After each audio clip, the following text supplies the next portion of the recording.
All right, and we are back for another episode of the Mid-Watch, episode 18. As usual, best way to support the podcast is by visiting bzgear.net. It's Bravo Zulu Co. That is the apparel company that powers this podcast. If clothing is not your thing and you just want to drop us a donation, you can visit our PayPal donation page at paypal.me/themidwatch. You can donate as little as 1 penny or $1 million, whatever you want. We are back with our co-host Brandon and one of our special guests this evening, one of the chiefs on the ship that we currently serve on. We have QMC Scott. Hey, what's going on? So as usual, Chief, as you know, before you take watch in the Navy, you have to know your 11 general orders. So before we allow you any further on the mid-watch, yeah, I'm not about to recite my general orders.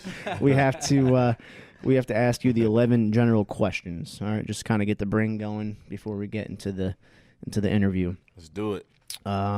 Just kind of say the first thing that comes to your mind. Just kind of like a mad minute round kind of thing. All right, Brandon, you want to start them off? Absolutely. All right, Chief. So right off the top, we got, what's your favorite superhero? Favorite superhero would have to be, I say Batman. Did somebody already say that? They did. Yeah. I feel like somebody already said Yeah. that. Who said that? Who said that? That was GMC Reagan. I think GMC said it, yeah. Yeah, that's my boy. Yeah, this is Batman, That though. makes sense. That makes sense. So I agree with that because he's like the only one. He's like the only real possible superhero because he doesn't have any superpowers. He's just a rich dude with a bunch of cool toys. Yeah, he's legit. All right, next up, Chief. Who would win in a cage fight, Chuck Norris or Bruce Lee, and why? I'd say Chuck Norris. Chuck Norris will win because, he's Chuck Norris, man. I don't really have an explanation. All right. He's Chuck Norris. All right. Brandon, up next. All right, so this one's a little tougher. So if you could raise any person from the dead and walk with them in the modern world today, who would it be?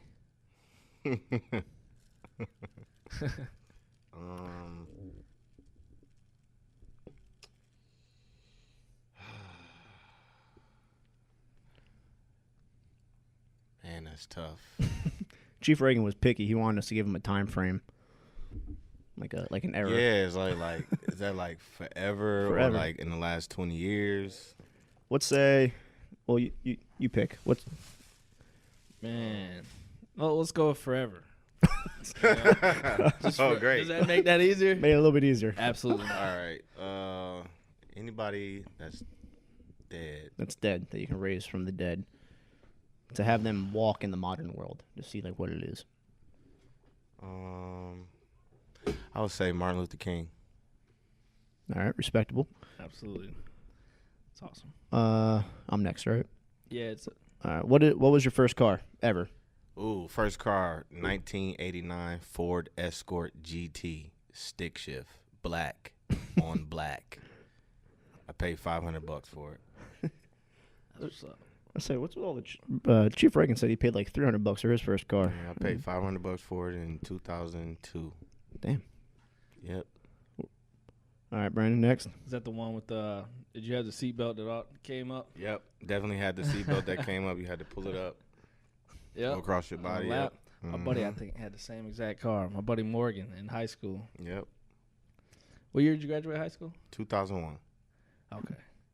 Yeah, so I got it the year after I graduated. I saved up $500. This old guy that worked with me at Walmart was selling it. I was like, yeah, I'll buy it. Bought it. Got it registered.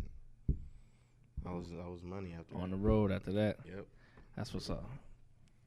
All right, let's see here. So, if you could be any movie character, who would it be? So any movie character in real life. Pull them out of the movie. Blam, that's you. Denzel Washington. Well, like, character. Like movie character, yeah. Oh, shit. Not actor. Frank Lucas in Nah, American nah, he sold drugs. He went to jail. I don't want to go to jail. Oh man. Tyrese and Baby Boy.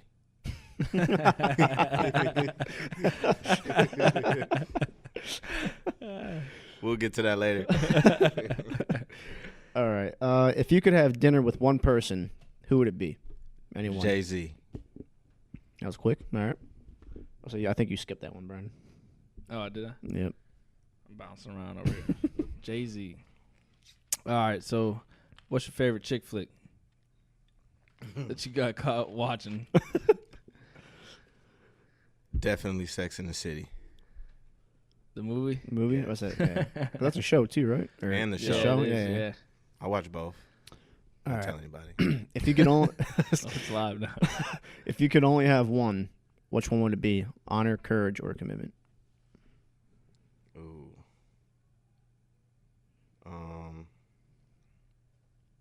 Honor. All right. So if all jobs paid the same as that you're getting paid now, what would you do? Make music. Full time. All right. Nice. If you went to the airport and the airliner gave you one free ticket to go anywhere you wanted, where would you go?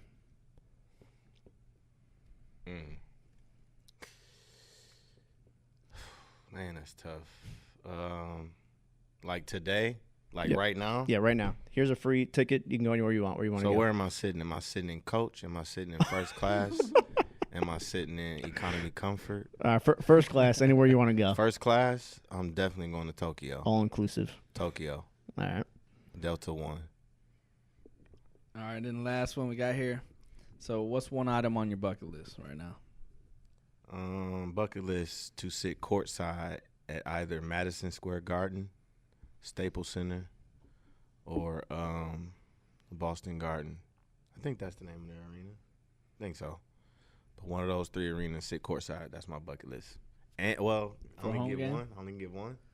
You can put two out there. Another one is to fly private. That is my retirement plan. When I retire from the Navy, I'm gonna fly private somewhere with my family. Like on a private jet. Mm-hmm. Okay. Yep. Bucket list. That's That'd be dope. fun. That's dope. How big of a jet? I would say enough to seat. Just like a Yeah, I personal don't know. jet? I don't know like the The characteristics sizes. of like a G3, G5, but like I'd say a G6 because there's a song named after it.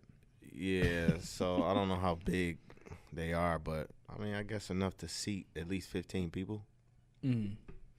That would be nice. Yeah, That'd be awesome. Flight to Tokyo. that would be crazy. Private to Tokyo with my family. That would be amazing. All right, Chief. Well, you've made it through the 11 general orders. Or, Let's I'm see. sorry, 11 general Yeah, questions. right? You made it through faster than Chief Reagan Reagan did. Chief Reagan, yeah. Yeah, he probably thought too long. That means firing off, that means so he that wasn't genuine. So, I'm sure you've listened to past podcasts. The whole point of this podcast is really to focus on the guest, you and your story and your time in the service. Okay. I always like to start with this spiel. I'm sure everyone's heard me say it 100 times, but I think it's really important and it's really something that's special to me.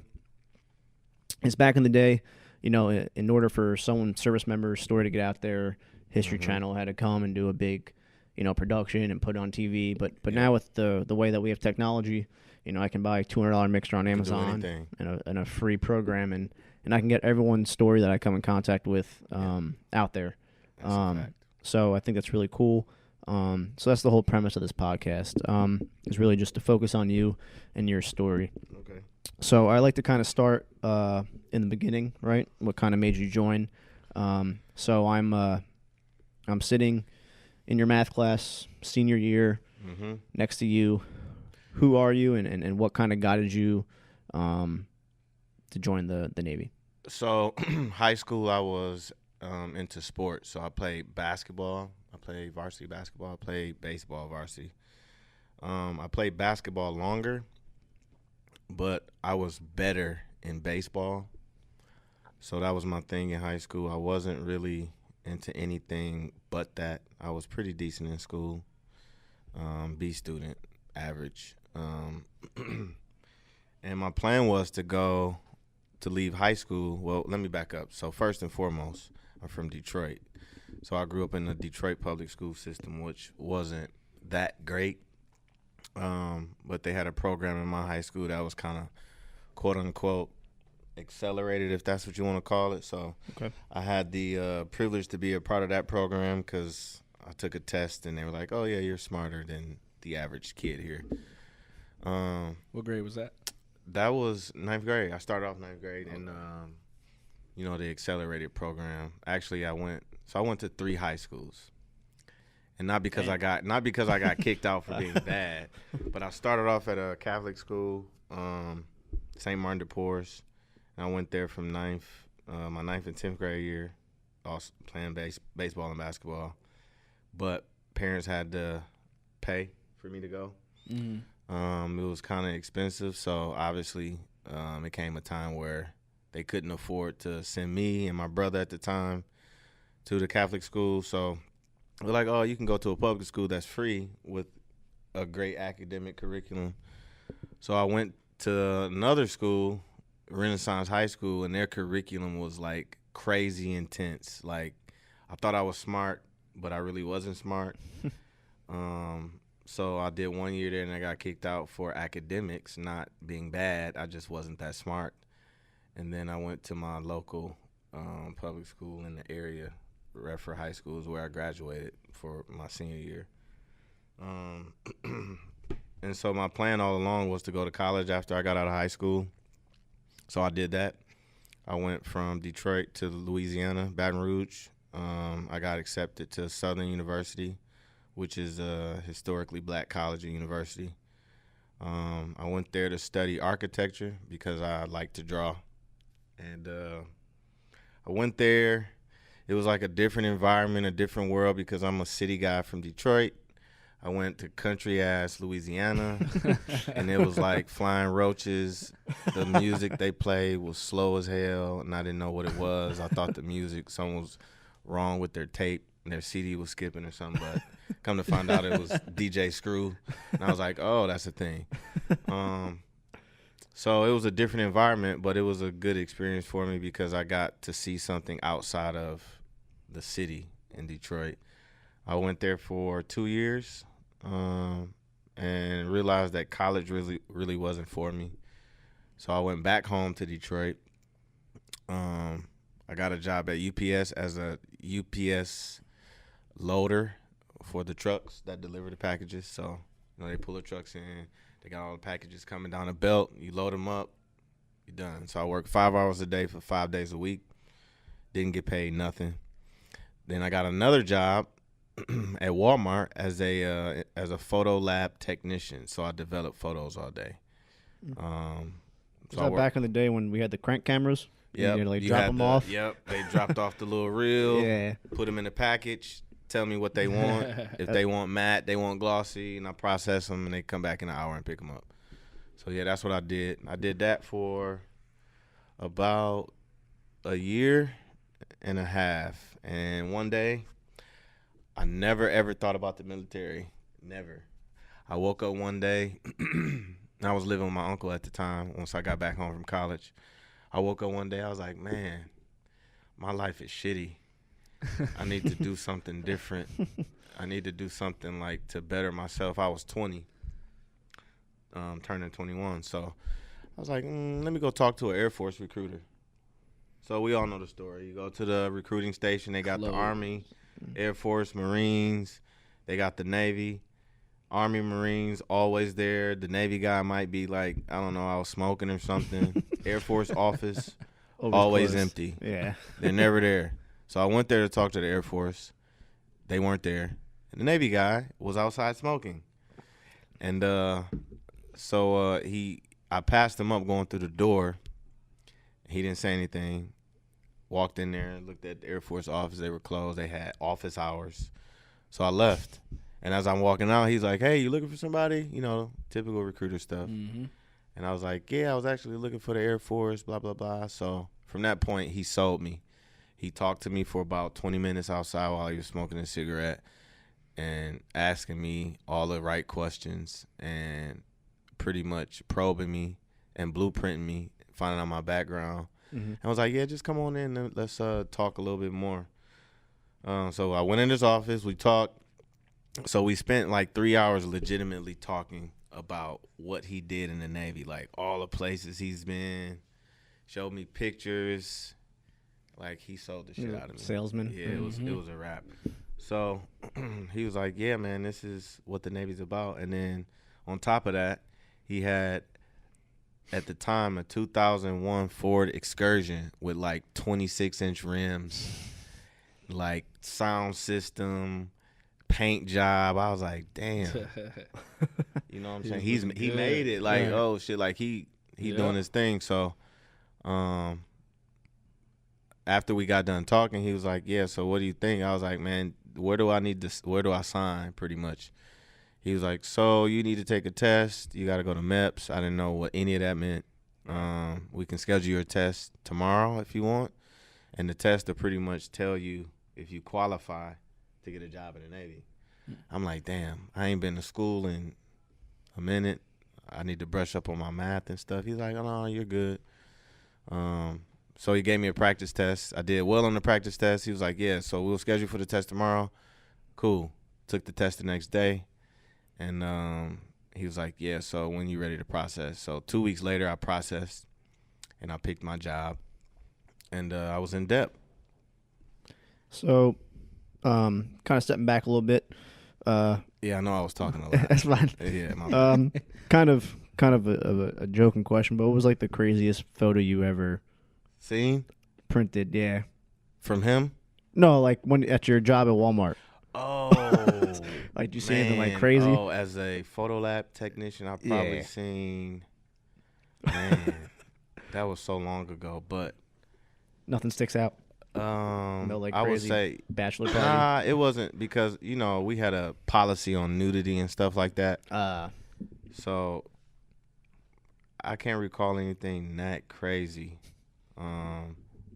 Yeah. So what year was it what year are we at? Like when you went to the recruiter? This was in 2003. Okay. Is when I went to the recruiter. 2003. Yep. Springtime. Were you like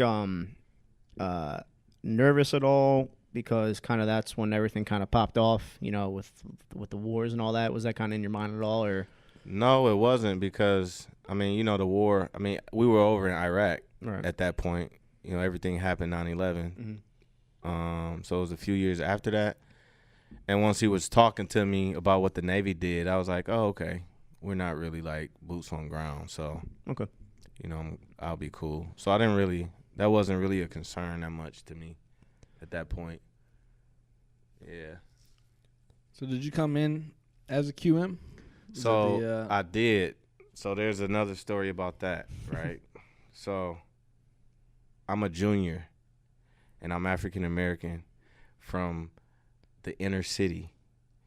So I know that doesn't mean much right now, but I'm getting to my story. What do you mean by like a junior in high school? No, I'm a junior. Like I'm named after my dad. Oh, okay. I'm sorry. Gotcha. No, you're good. So I joined as a QM, and obviously a QM, it was required, even at that point, that you had to have a security clearance, all that stuff, because of charts and all that. Right.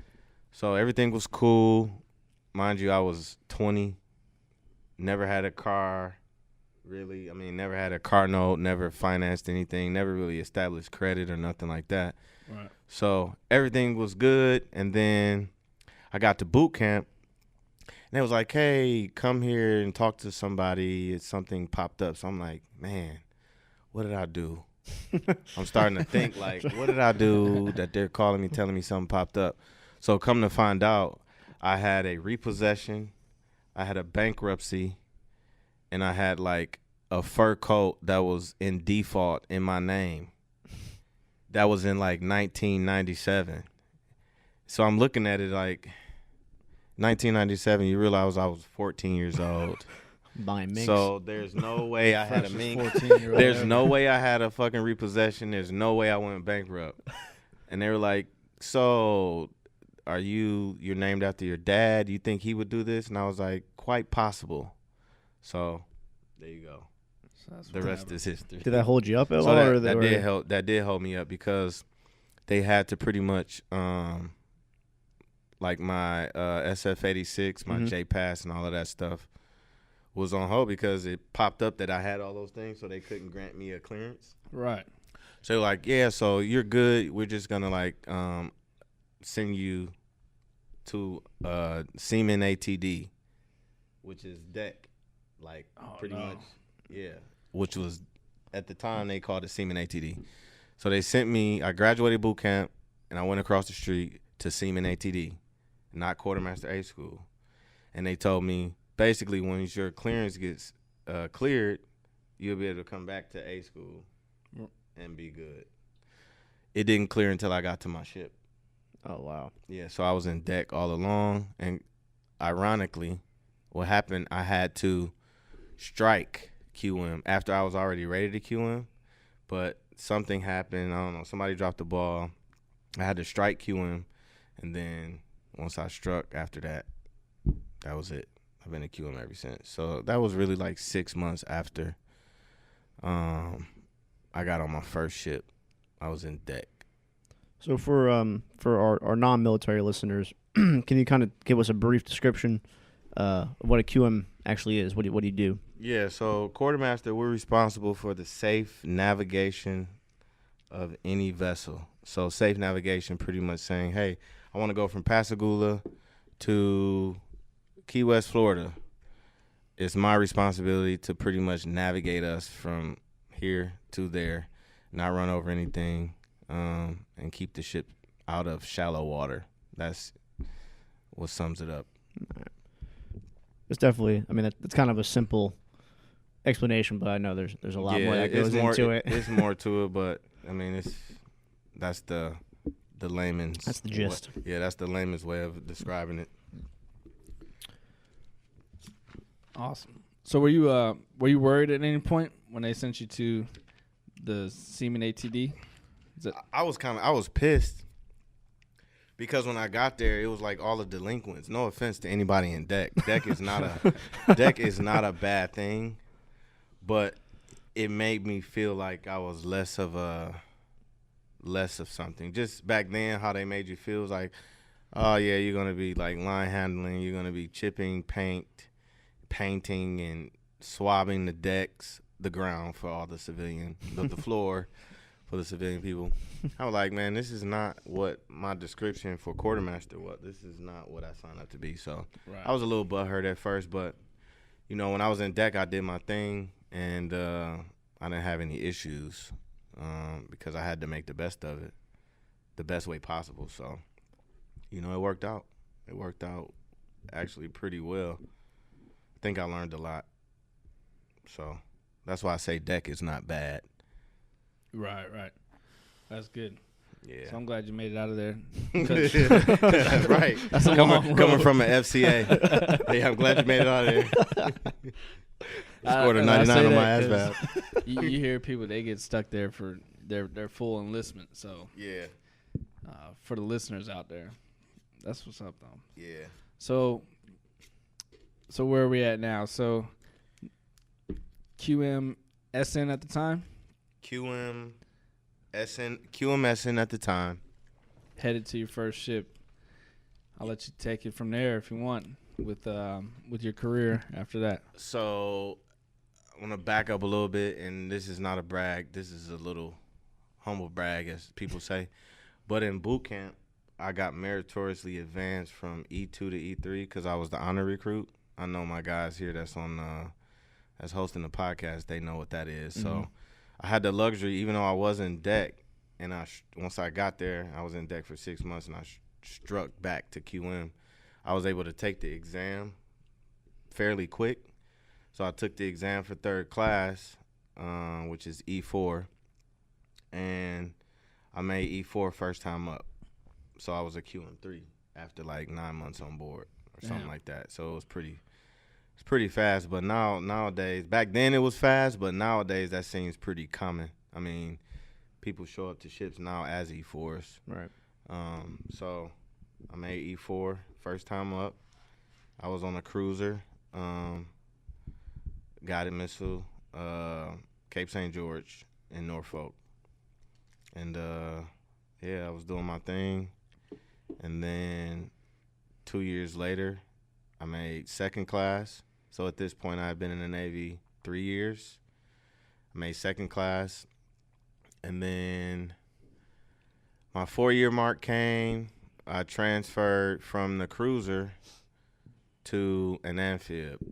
I crossed deck because my cruiser at the time was going from Norfolk to San Diego, and I didn't want to go to San Diego because at the time I had my son. My son was about to be born. I was like, I don't want to really go to San Diego. So they let me cross deck. I swapped with another QM that was equally qualified, and I was able to stay in Norfolk, and he went with the cruiser to San Diego. Yep. And second class, I did my thing, and then I went to my first shore duty, and I'll let y'all interject at that point. So what was kind of your mindset on your first ship? Were you the typical, foreign done, or since you're having, your son, you kind of, wanted to stay in a little longer, or did you know you were a lifer, or what was kind of the mindset at the time? So, like most people, I was definitely foreign done. I was like, F the Navy. This is some BS. Why do I have to stay on duty? Why do I got to do this? Why do I got to do that? Like, all of that, that was me. I did what I had to do, but I was still like, F the Navy. Like, I'm ready to go. But once I got responsibilities and I felt a sense of entitlement, I felt like my contributions was important. It's like, oh, that's not so bad. It's just really a job. Right. I got a boss just like I would have in the civilian world. So it's like really no different, just a little bit more structure. So I re-enlisted like most people do. It's like, oh, yeah, I'm getting out in 4 years, and then you fucking re-enlist. So did you do any deployments on that first ship? Yes, I did 2 deployments. Yep. So I went to Fifth Fleet both times. So it was a Mediterranean cruise. We went to all of Europe, just like most East Coast ships.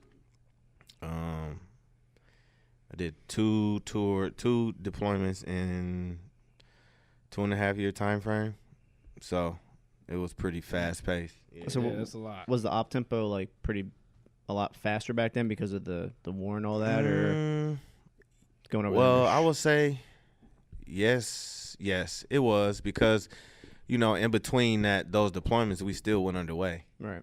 We still had underway schedules. We still had inspections we had to do, checks in the box we had to get. So it was like we got back from deployment, had stand down where everybody got time to wind down. Then we had a maintenance phase, and then right after that, we got to get back underway to get called again. And then, after we get called, we're going to deployment again. Right. So it was pretty fast. So that was that.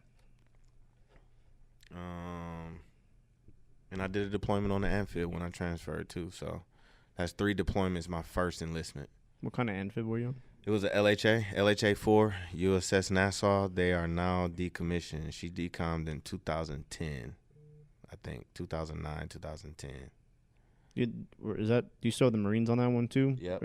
Yep, we have Marines. Yep, I have Marines on board. Is that that's the one with like the big flight deck on the back, right? Yep. That's not like the mini carrier one. No, they had we had a big. It's just like the Tripoli. Oh, okay. So it's like the mini aircraft carrier almost. Mini. Okay. It's just like the Tripoli. Gotcha. Yep. Awesome. So without trying to jump ahead too far, so when does the music come into play in your life? How'd you guys know I made music? How'd you guys know that? Bom, bom, bom. we might have heard from word of mouth that you might be into music. These studio headphones you let me borrow. Or the studio headphones. So the headphones that Petty Officer Minton to my left and your right, if you're looking, these are my headphones that he's using. But It's all good. Oh, no, anyway. How many bangers have these things made? It's all good. But so music came about in 2006. This was me just messing around. Like, I've always been a lover of music. I played the drums in elementary, middle school, and the trumpet and stuff like that. Played the drums in church. But I never took any like formal lessons with anything. It was just like pick up, learn as you go type of thing. So kind of the same thing that started with making music, and making music meaning producing. What most people out there consider making beats. Mm-hmm. So yeah, I had a laptop. Somebody else on the ship had FL Studio. Now that's what it's called, but it used to be called Fruity Loops. Mm-hmm. So he gave it to me. It was a cracked version. So if you guys out there watching don't like pirating, I'm sorry. But it was a cracked version, so he gave it to me. And I just started messing around with it, putting sounds together, and they sucked. But I was determined to make them sound good as possible. And just continued from there. Were you just doing the draw mode, or did you have a MIDI? Yeah, I was doing draw mode at first. I didn't have a MIDI controller. I just had a laptop with the keys, and that was it for like 2 years. I didn't even know that I could expand by buying a MIDI until later. Yep. So was you said 2006, right? So YouTube wasn't even really that big. No, to, YouTube wasn't. It was MySpace. Yeah. Y'all probably don't even remember MySpace. No, I do. Yeah, we had a MySpace. MySpace. I had a MySpace. I had a top 8. Exactly. Top 8. MySpace was the thing back then.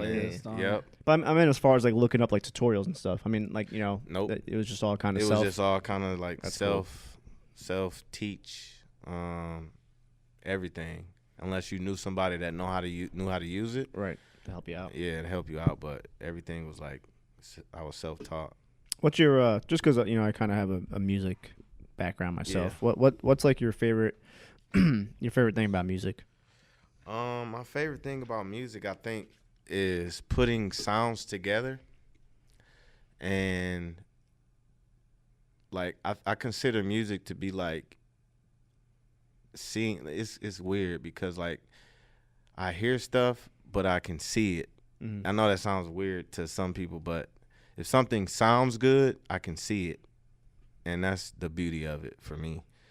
And then obviously adding vocals, good vocals to it, or somebody rapping, singing, whatever the case may be, just expands it even more.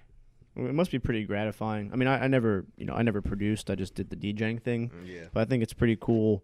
Like I like building furniture, so I'm sure it's kind of the same thing where you just start with a bunch of small pieces and just kind of build it, and then at the end, and the reward is the ending product. Yeah. Yep, that's the same thing. Like if I can sit down if I can hear a sound of a fork tapping on a ping pong table, and I put some reverb on it and add a kick and some low end and the snare, and it's like man, I came up with a creation from a fork on a ping pong table. At the end it sounds good. It's like so that's the reward.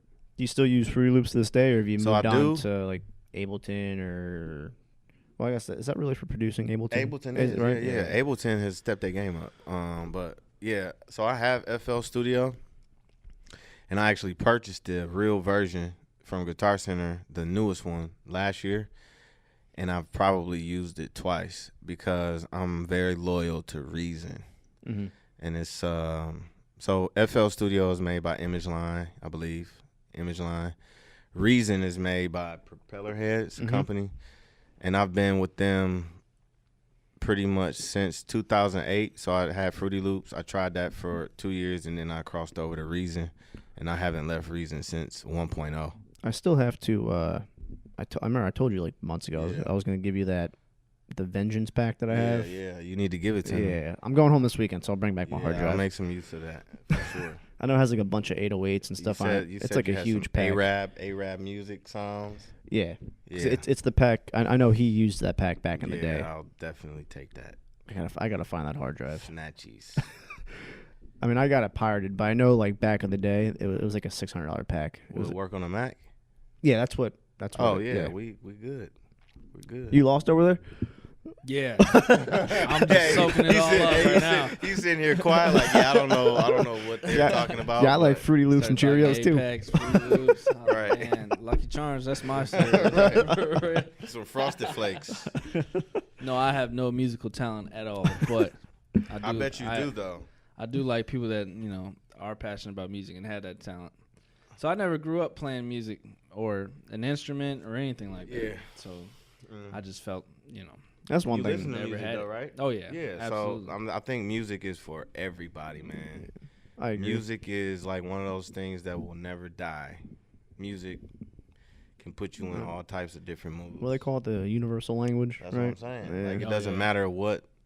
It's just like if it's good, somebody's gonna like it. What I liked about I DJ'd, so I like the creativity part about it, which is kind of being lost nowadays, which is a lot of the reason I stopped doing it. Yeah. Because now it's really just producers going in front of a crowd playing their music, opposed to a playlist. Yeah, opposed to people actually DJing scratching and DJing and mixing and right. Yep. But the coolest part about my favorite part of it was reading crowds and the club thing was awesome, and I mean I enjoyed that just because I was in my young 20s. Yeah. But I honestly, my favorite thing was when I would get hired for private events, just knowing that I was making that person's wedding is already the most special day of their life, right. but know that I'm part of it, forever, and then being able, I'm the one getting their family out of the chairs on the dance floor and kind of so that's legit. I wish I would have got into DJing, like you said, man. That's DJing is legit. I haven't even spent time trying to learn how to DJ the real way. Anybody can play a playlist, right? Yeah, go especially on Pandora. They just plug their phone. That's in it. Yeah. And type in the top 100 or something like that, and just let it play. Which it works, right. But the art of it is not the same. It's not. Right. Yeah. There's very few. I'll try not to go on a rant, but the main reason I stopped DJing was because it started when I first started.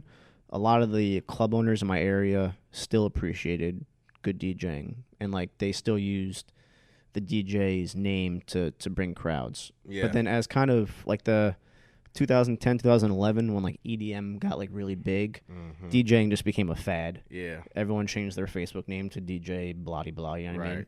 So what a lot started happening just on the business side of things, these smaller clubs and sports bars, they would have some kid coming with their MacBook, be hey, I'll DJ for $50 on a table for me and my friends. And on the business side, I understand it. Right. Oh yeah, of course. You know what I mean? But true DJs, like myself and a ton of other people were just starting to get undercut, and it killed the craft. Not even worth it. I mean, we were at the club the other night, and it made it to the point where I couldn't even enjoy myself out. What club did you guys go to? The one at the one in the Hard Rock. The Hard Rock? Oh yeah. But right. That's a big club, man. But it was just aggravating because it's the quality of, I don't know. I mean, it could just Yeah. I'm just going on a That was rant, a funny but night actually. He was just yelling at the DJ all night. Were you really? Yeah, he was fucking terrible. Were you yelling at him? Yeah. Did he pay attention to you? No, I was yelling. I was we were sitting at a table and I was just yelling. I tried to go up, but they had a big ass the DJ was up on the stage, and then they had a big fence in front of the stage. Yeah, he didn't hear nothing you were saying. No, but I was pretty pissed off. Yeah, it's all right. He had his playlist going. He didn't hear you. He was just the mixes were terrible. It was just off beat, off tempo. It was terrible. Anyway, back to you, Chief. Well, that should be motivation for you, man, to start it back up. I was thinking about it and get a gig at the Hard Rock and put them out of business. I was thinking, we were talking about doing because up in Jersey during the summers, they would do a bunch of beach bars would throw parties on the beach, or they would do the Sunday brunches, or it'd be an actual party during the afternoon on Sundays. And he said not many places in Jax do that, so I was thinking about maybe Yeah, you can get into it, man. You got plenty of time, bro. You're young. Might as well. Yeah. Why not? Yep. Just be another hobby too. Yep. Open you up for exactly. like you said, parties. Exactly. I mean, Business. holiday possibly. party Yeah. you could be at. People at the command and be like, hey, I know you DJ. Yeah. Can you DJ my so-and-so? Yep. $175 an hour. Yes. Yeah. You know what I'm saying? Like, yeah. Cool. Yeah. So what else y'all want to like? What else y'all want to know about me? We went man? on a huge tangent there. What do you? Well, what was your first shore duty? We didn't even get there. First shore duty was recruiting. Ah. Yep, the same way I got. I started getting people. Yeah, so I went recruiting in Houston, Texas. I know that's weird. I told y'all I was from Detroit. But I don't know. I just chose Houston for some reason. So you like to travel? I do. Because you moved from Detroit to Louisiana. For college, yep. I wanted to ask you, was Louisiana your first choice there? It was really my That's only a big choice. move. It was really my only choice, and the reason why I chose that was because my dad's best friend went to the college I went to, Mm-hmm. and he recommended it to me. Oh, okay. And I applied there, and they accepted me in like 2 weeks, and I was like, yeah, that's where I'm going. And I didn't apply anywhere else. So that's how that worked out. But I do love traveling. So I went to shore duty in Houston, recruiting duty, 3 years, did my time as a second class at my 4-year mark, and I got promoted meritoriously to first class at 6 years. Damn. It was like 6.5, and it was almost on my way out. I had almost a year, something like that, before I left. So it was rewarding. Went there as a second, left as a first in 6 years and some change. So how did you feel about recruiting? I know it's either like it's one of those things where people either love it or hate it. There's no so it was all right. Yeah, I'm one of those guys that loved it, obviously because I got promoted. Yeah, it's but, true, I guess. I honestly felt like those 3 years I wasn't in the Navy because I was in Houston, and it's not really a military town. It's not really a military town. So it's like not seeing military or not being a military town, when they saw me in my uniform, civilians, right. I got a lot of perks. I got invited to the Rockets games. I got Astros tickets, Texans tickets for free. That's awesome. Yeah, all that kind of stuff. So it was rewarding, and the weather was great. So, yeah, I had no complaints about recruiting. I think people that go recruiting and they hate it, they're either in a horrible area where they can't recruit anybody, or they just suck at it. Because it's all like number, right? It's all based off numbers. Yeah. So if you can't talk to people like we're talking right now, you're going to suck at recruiting. A lot of people think, I need to sell, but most of it is just having a regular conversation with somebody. Just being personable. Like that guy got me. Yeah. He had a regular conversation with me. I was like, he's a person, not a robot. Right. So, that was pretty much it for me. That was a good tour. Did you know you were going to be a lifer at that point? So at that point, I was at 6. I still didn't know I was going to be a lifer. That's crazy. I still didn't. Still didn't know I was going to be a lifer, man, because I was like, man, I got this 2-year-old. Like, I'm about to have to go to a ship and be on deployment again. Like, away from the family and all of this stuff. Do I really want to do that? And I'm like, I don't know. Let's try it out. So I tried it out, and I left there and went to an aircraft carrier. And 3,000 plus people. Man. It's like a big city. Good or bad? It's like you ever been to a carrier? No, I never want to go. Yeah, man. To be honest, I'm indifferent about a carrier. I think it was good for me, and we'll get to the reason why. But for junior people, dangerous. It's dangerous. You just get like lost and in it's the sauce. bad because you don't have. It's so many of you. Yeah. You don't have room to like shine. You know what I mean? So as an FCA, I don't even know. Do y'all go to carriers? No, we can't go. Yeah, to y'all carrier. don't go to carriers. Yeah, we're but stuck on so a destroyers. fire controlman, just Right. FC. Are they even on carriers? Yeah, they'll be on FC. there. Yeah, FCs. So they go on a carrier as a E3 or E4. Mm-hmm. It's totally different from an E3 or E4 on a DDG. as far as what you can do. Like even as a first class, like on the carrier, the only person allowed to be a work center supervisor is a first class. Oh wow. On a DDG, if you know your stuff, if you know your shit, you can be a work center super as a third class. Right. You know what I'm saying? So Right, you're right. learning the process of 3M and all that stuff. You're learning about all of that as a third class, whereas on a carrier, man, you're just kind of like a watchstander. That's it. Right. So I can see that. yeah, I'm indifferent about it. It was good for me, but a junior person, I would say no. I mean, it must be like taking the like that part out of it. I think it'd just be pretty cool just to serve on a carrier because how fucking big it is, and It depends on how you look at it, man. It's top heavy. You talking about 30 Master Chiefs. yeah, it's true. I remember You're talking about 10 captains. yeah, my brother was on a Truman, and I remember flipping through his like deployment book, and it was Yeah. just like you said, it was just like so many goddamn Yeah. full birds, and Yeah. I was like, what? Almost 300 chiefs. Yeah. Maybe like 50 senior chiefs. It's crazy. I don't know. It depends on how you look at it. I feel like there's a lot of personalities on the carrier too, so you don't really, as a young person, you may not be shaped as quick into Right. like the military mindset or even becoming Mhm. a leader, like you Yeah. said.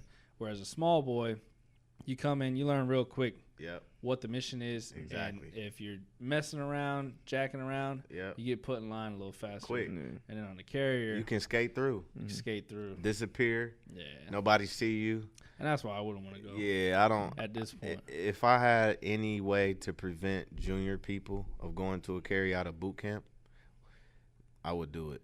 It's not really. I don't think it really benefits junior people. I'm on the small boy because I'm sure it's similar to subs. Eventually, you're going to be the senior person. Yeah. Like no matter Yep. just because of the way that so eventually you're going to have to be that subject matter expert, Exactly. and kind of get forced into that spot like Mhm. you were kind of talking about. Yeah. It's not up to you. Yeah, it's not. It's going to happen. Yep, for sure. so on the carrier, did the music follow you to the The carrier? music did follow me, man. I never stopped. I never, like, once I picked it up and, like, I started getting a little bit better with it, I just kept going. And I know some people might be like, man, how did you continue to do it and all of that stuff, being in the Navy, being on ships and going to shore duty and moving around? I was just determined to, like, continue what I loved. Like, I made time for it. Like, would be times, even now, like, I would get maybe 3 hours of sleep. Mm-hmm. 3-4 hours of sleep. I put the time in just because that's what I love to do. So on the carrier, I had my own office as a first class. Oh wow. Yeah, that's what I'm saying. It's crazy. As a first class, as a first class LPO of navigation department, I had my own office How big is And- the department on the carrier? for navigation. Yeah. So when I checked on board, I had 28 QMs. Holy shit. Yep, it was me as the QM1, and I had 2 QM2s, and the rest were E4 and junior. 28 total, and I had a senior chief. Holy shit. So it was a lot of people, but my senior chief had his own office. I had my own office. So in my office, and I want to say my office is like maybe the same length of this, but a third, like right in the middle of this Oh wall. wow.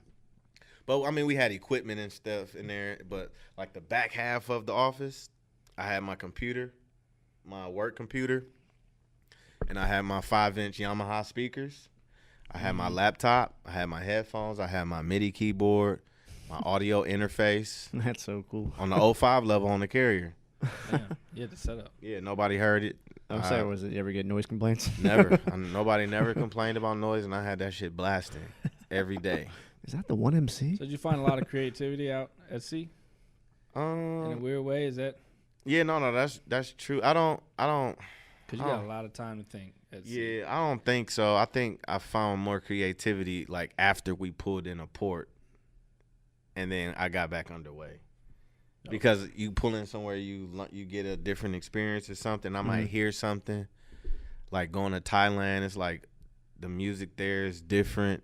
So then you get underway. It's like, oh shit, I want to make something that's like, Asian inspired or something like that. And then so inspiration really didn't come that much from being underway. I made music every day though. So you were on a West Coast carrier? Yeah, so we started off in Everett. Okay. When I Washington, checked right? on board, we were in Everett, Washington. And the reason why I chose, and by the way, it was Abraham Lincoln. The reason why I chose it was because it was away from Norfolk. Both of my other ships were in Norfolk, and I was like, I'm not going back to Norfolk.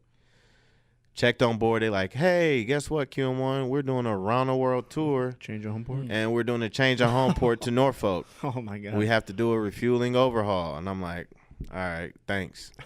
So I ended up back in Norfolk, long story short. God damn. But we went around. We went all the way around from Everett. We went through the Med, spent some time in Fifth Fleet. Got a chance to go to Turkey, Thailand, obviously to Bahrain and Dubai, and all the common That's nice. Mediterranean. So you came ports. around through like Europe. You didn't Yeah. like go like down through Panama. We went around. Oh through wow, Europe. that's Yep. cool. Yeah. So it was different. Huh. Suez Canal, all of that. So you literally sailed around the world. Well, Yep, yeah. around the world, That's around the world cruise, man, and ended up in freaking Norfolk, Virginia. No offense to anybody that's from there that's listening. I love Norfolk. Yeah, so yeah, that was the carrier life. So, yeah. So you've pretty much served on like every platform: small boy, amphib, carrier. Yeah, cruiser, amphib, carrier, and now DDG. Interesting. Only thing I haven't done is frigate, but they're no longer so, and obviously a submarine. Yeah, never want to do that. Dun, dun, dun. That's when you had a button like dun, dun.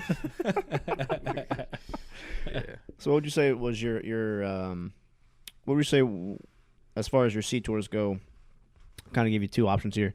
What was your favorite platform to serve on, and then what was your most rewarding tour?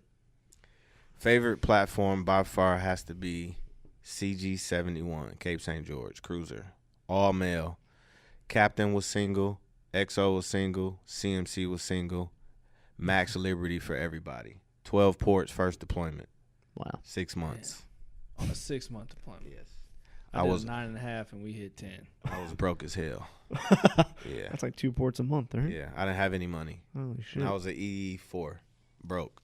So God damn. but it was fun though. Most rewarding would probably be the carrier. Because I checked on board as a QM1. And when I checked on board, obviously, the eval cycle, I checked on board September, the end of September. So my very first eval was a non-observed. So I had a whole year to perform. And I was a departmental LPO. My very first eval was an EP. I was ranked like 24 out of 48. And so that next January, I took the exam for chief. I made board, took it early. And then I made chief. First time up. First time up. So I only got one first class eval. Oh shit. Yeah. So that was the most rewarding. And I made chief at 9 years. And I've been a chief ever since. And you're Can't figure out the next pay grade. I can't figure that out. and how long have you been now? I've been in 15. So I've been Okay. a chief for 6 years. Yep. So what did you do? Because you did something in between the carrier and here, right? Yeah, so in between, I left the carrier and went to, where did I go? I don't know. Oh, so I left the Lincoln and went to Great Lakes to be an instructor. So I went on instructor duty in Great Lakes and did that for 3 years. That was my second shore duty.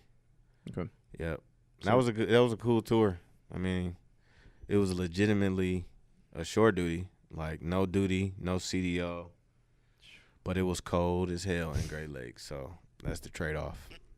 Did you do a lot of instructing as a chief, or were you just kind of like in charge of the instructors? Oh no, I was teaching. You were teaching? Yeah, I had to teach. I taught all the time. That was it. I just taught. I didn't have any junior people to manage or anything.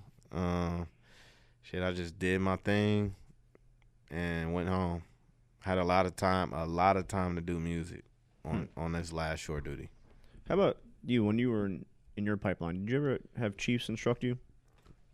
Let's see. In boot camp we did. So the little classes that we went to in between, the weeks in boot camp we did, Yeah. but then everybody else was first class. I'm gonna say the same. Usually. Yeah. Both. Yeah, Chiefs are normally horrible instructors.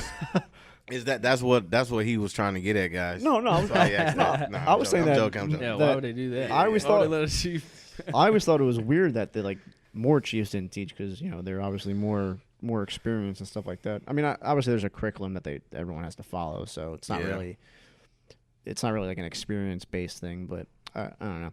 Yeah. But I've always had like second classes and first classes in both my pipelines. But I always thought it was weird. Actually, where I was at in Great Lakes, it was I had a Master Chief, 2 civilians, and everybody else were chiefs that instructed except for 1 first class. You had civilian instructors? Yep. Holy shit! Mm-hmm. Yeah, we did too. Really? Yep. Oh, wow. Yep. Prior Navy though. Right. Prior Navy chief. So, I mean, they knew the Navy inside and out. Huh. That's Yep. pretty cool. Yep. And now I'm here on the Paul Ignatius. All Ignatius. Yep. Oh yeah. So what do you have any thoughts on what you want to do after this? I mean, I know you're just kind of getting started here, but Yeah, I want to retire. you have like what you'd In probably have 5 years. one more tour left right after this, or Yeah, so I'll do this sea tour and then I'll go shore duty for 3 years. They'll probably make me obli serve. So I'll probably end up having to do 21 just because of the time.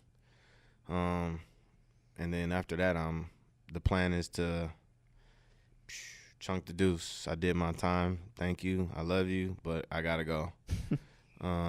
So that's the plan right now. Yeah. But I said that shit 15 years ago. Yeah, So, yeah. If we play this back. Yeah, I know, right? So you think like if you ever got the star, would that change anything? I say now, no.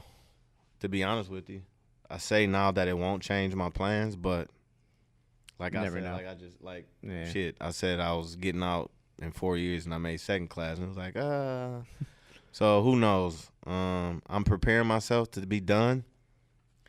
Financially, I'm preparing myself to be done in 5 years. Mentally, I'm preparing myself, and physically, it's just kind of like whatever with that. But I'm not fat. Hopefully, I don't get fat. But yeah, I'm preparing myself all the way around to be done in 5 years, so that time doesn't come.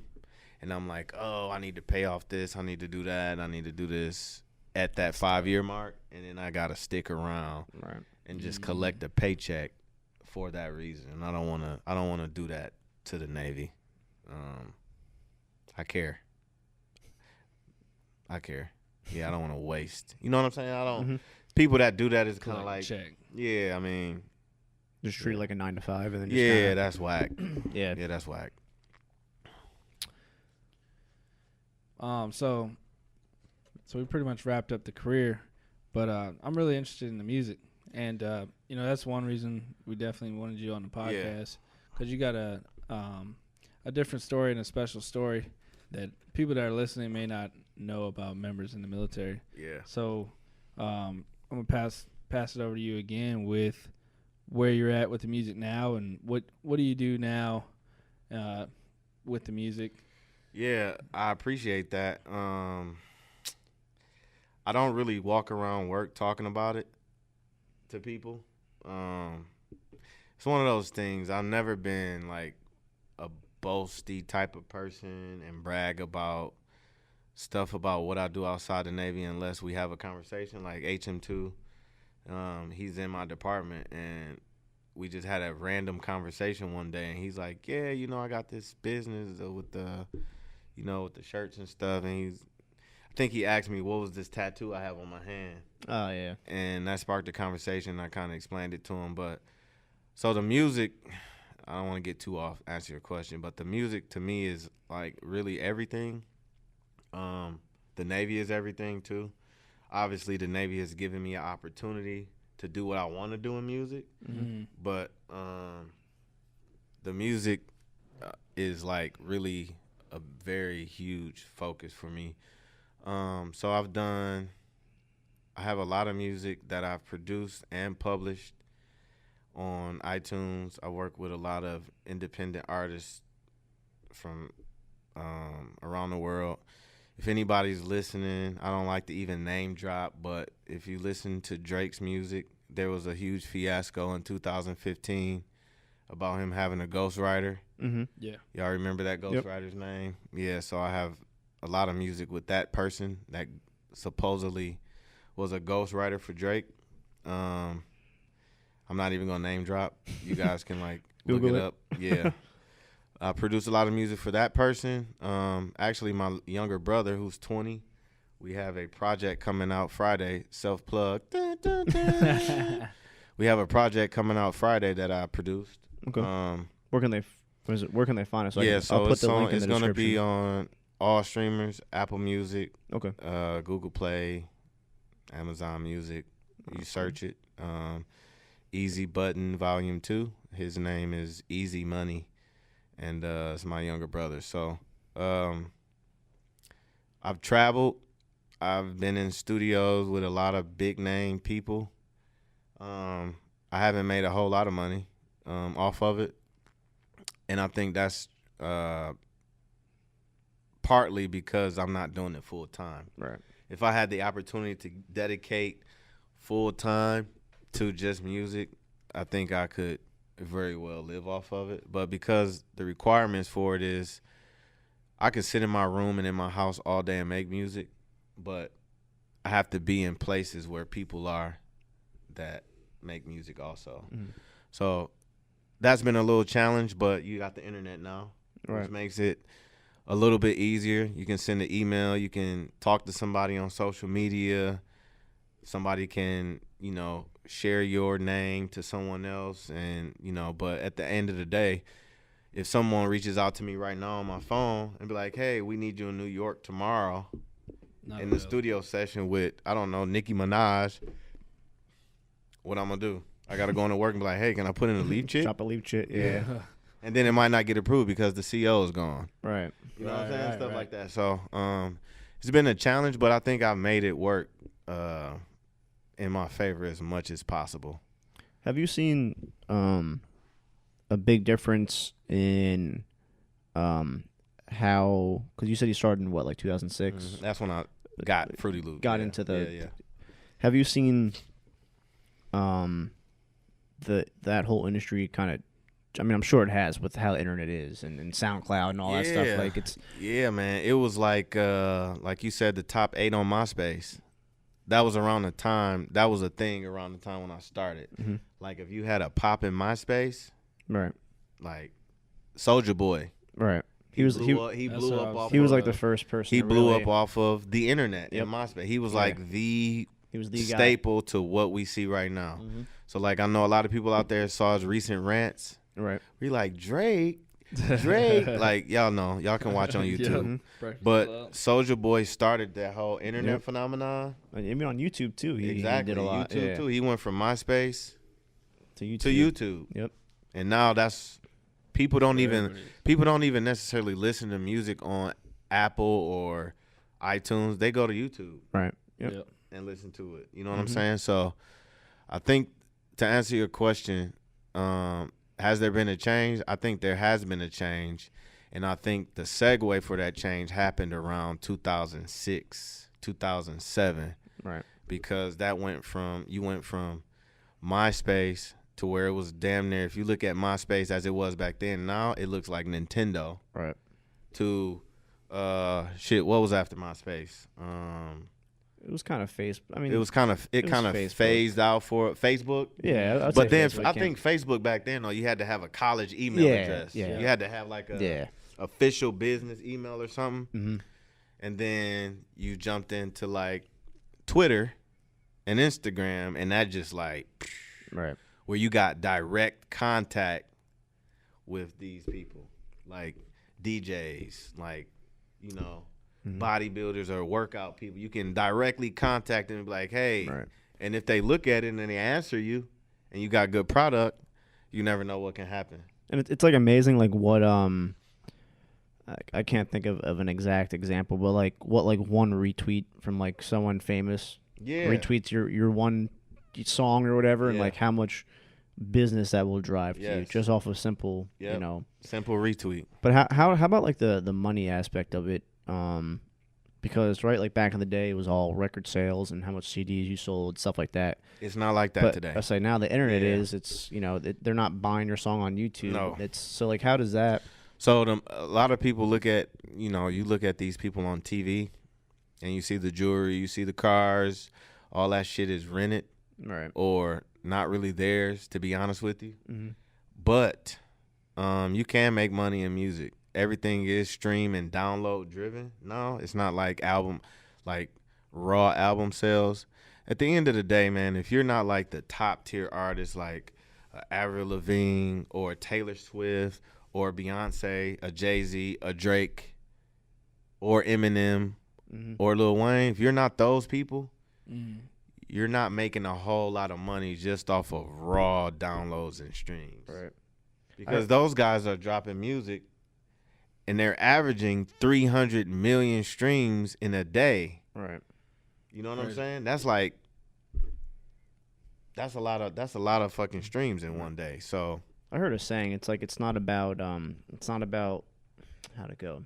It's not about sales and tickets. It's about views and clicks, or like something like that. that's a fact. Yeah. Yeah. I mean, a lot of these artists make money off of touring, which is why you see a lot of old people still touring. Right. So that's the only way they can Yeah, make you money is drive ticket. down 10 here. Yeah, all the See all the everybody in the casino. casino, all the still old touring, casinos. and they can still charge people. They can still charge a venue $40,000 to perform at their venue because the venue knows, all right, I'm going to pay this old person $40,000 because it's going to pack my house out and the bar's going to be bought out. Right. They're going to make their money. Right. They're going to make double that probably. So it's like, yeah, I'll pay Nelly $40,000. Even though Nelly hasn't put out music in 10 years. Right. Playing the same songs. Same songs. And his fans from 10 years ago are going to buy those tickets. I used to be Nelly for Halloween when I was younger. You had the Put Band-Aid? a tape underneath my eyes. Whack. Some forces on. Super whack. I had my Iverson four. Well, I had forces, but Iverson fours were my shoes. I loved Down Iverson growing up. Yeah, so I hope I answered your question. We kind of like went on a whole different tangent a little bit. That's That's the the whole point. mid-watch. That's the mid-watch. Yeah, I hope Random I stuff. answered Is. it, man. Yeah. So No, you definitely did. Definitely answered it. Got anything else for him? That was it. I appreciate the insight, Chief. Yep. Appreciate you coming and hanging out with us. Appreciate y'all, man. This is great that y'all doing this. This is very good. Like, seriously, do something else outside of just the day-to-day Navy stuff, which is good, but like, this is positive. Y'all not doing anything that's against any rules. You know what I'm saying? Yeah, I support this 100%. Tell me where to donate. I'm going to donate something for y'all, too. Appreciate that very much. Thank you. Hopefully that's not fraternization. I don't think it is. EXO, if you're watching, yeah, we'll talk later. But no, it's good. All right. Well, again, we appreciate your time, Chief. Yeah. I know we all had a long day at work today, so appreciate you taking some time out of your night to come hang out with us and share your story. And I do appreciate it. And like I said, I'm just happy that one more story is documented.